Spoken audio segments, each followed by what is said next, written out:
ఎంతో వైరల్ అయిన కునాఫా డిజర్ట్‌ని ఎలా చేశానో, ఎలా వచ్చిందో చూసేయండి. అంతకన్నా ముందు నా వీడియోస్ గనుక నచ్చితే లైక్ కొట్టి సబ్స్క్రైబ్ చేసుకోండి. కునాఫా డిజర్ట్‌కి షుగర్ సిరమ్‌కి ఒక గ్లాస్ వేసుకొని 4 టేబుల్ స్పూన్ షుగర్ వేసుకొని సిరమ్ లాగా చేసుకొని పక్కకు పెట్టేసుకోవాలి.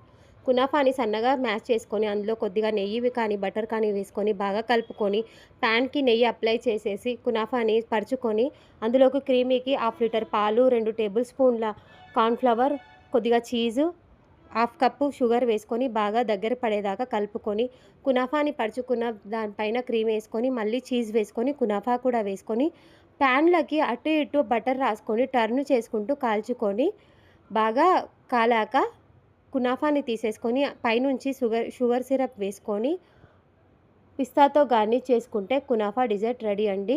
అప్పటికప్పుడు తింటేనే బాగుంటుందండి, రెస్ట్ ఇవ్వకండి. షుగర్ సిరప్ వేసాం వల్ల సాఫ్ట్‌గా అయిపోతుంది సేమియా. టేస్ట్ బాగోదు అంతగా. మీరు ట్రై చేయండి. కునాఫా డిజర్ట్‌ని ఎంజాయ్ చేయండి.